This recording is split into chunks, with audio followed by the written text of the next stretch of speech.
Hey everybody, it's Mind Body Synergilia. I'm Ilya, and that's my brother. It's cold. Okay, so we're here, or I'm here, and so today I'm just going to, even though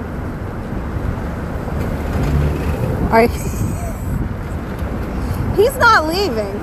So I'm going to try to do this. But he's doing that because, he looks like Chewbacca, and I'm doing the Jedi mindful stuff that I did the last time.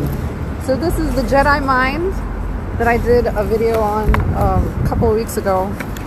And so I'll just read it to you really quickly because it's more windy than I thought it was.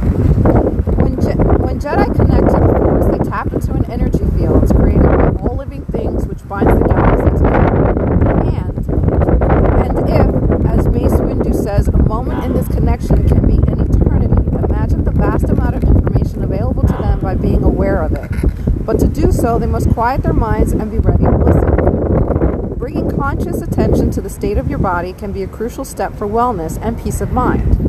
Doing this regularly can encourage forming a kinder, more in-touch relationship with our bodies. It's an exercise that will yield benefits whether conducted for a few minutes or for half an hour. So it tells you to scan your body, lie in a relaxed position, close your eyes, and you're basically scanning your body just from the top of your head to the tips of your toes.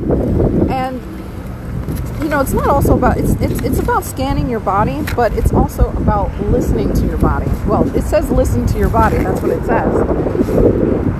So when you're scanning your body, you're listening to cues, like what are you feeling? Is this good? Is this bad? Are you tense? Where are you tense? What hurts? What doesn't? What's relaxed? And today was a good day to do this because I've been feeling not so great. I mentioned in my blog post the other day that I was doing exercises, that I was on the elliptical, and then I felt off the second time that I did it.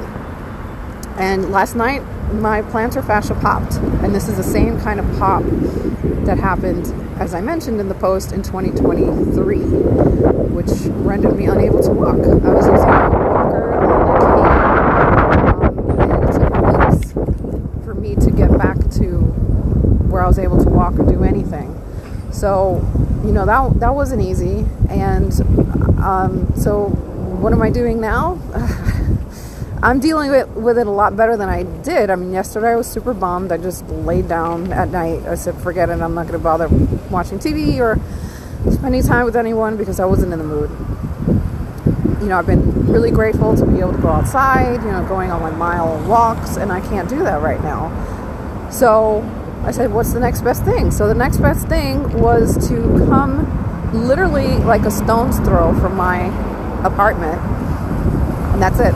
So I'm literally in I think you call it the Meridian, that little island on the downtown sides in the city. So it's literally a stone's throw from my apartment. You can hear there's a lot of potholes, so you can hear the cars, and my brother's here because it's super windy and I might fly away. And I'm shivering right now because it is colder than I thought it was going to be. That's it. I mean, it's just, my body said I need to do this. My body and my mind said I wanted to do this. So I said, okay, well, even if it's for a couple of minutes, who cares? As long as it's something. As long as I'm doing something that I want, my body wants, which was to get outside and feel the air. And I mean, this air is brutal. So it's my body's telling me now it's time to go. But I just wanted to, kind of just encourage you, just listen to your body, scan your body, see what it needs, see what it wants. And this is from this book, but this is also, some advice from my friend and wellness coach, Mary, because we do, she's right, we do have the tools within us. I'm freezing, so I'm starting to stutter a little bit. We do have the tools within us to live better, to to take action, to see what it is that we need to get better, to heal. It's like I said, it's not always easy, it's hard. But I've been learning with the tools that I've been given, learning how not to take things, not to fall to pieces at every little turn, everything that happens in life. And that's helped. That's helped a lot. I mean, I have a long way to go, as I always mention. That's life.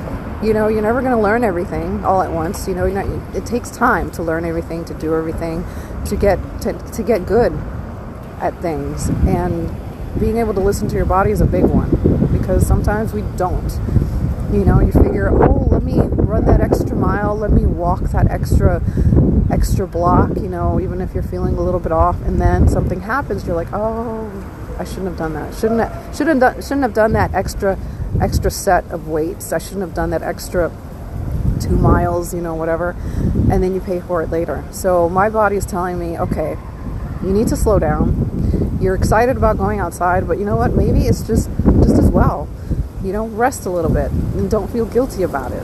Read a book, catch up on your reading, draw, study. Read the yoga stuff that you were reading before. About the anatomy and all that. There's so many things that I can do, and I was feeling guilty, like, okay, I'm just sitting here doing nothing when I should be going outside and taking a walk. It's going to be hard.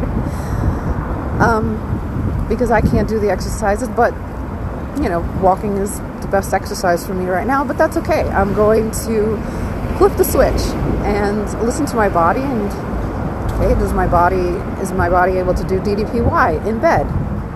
I'm going to try that, and if my body says no, then I'll have to give it a rest and see what else I can do. But it's about listening to your body, but never giving up. Like, that's another big one, and I told you this before. Don't give up. Keep going. Keep trying. Because at the end of the day, that's all we can do is try our best. So I'm freezing. I'm shaking. I think my brother's still here. Yeah, he's still here. And that's it. So may the force be with you, my phoenixes. I will see you next time. Be kind to yourself. Be gracious. And have a wonderful weekend.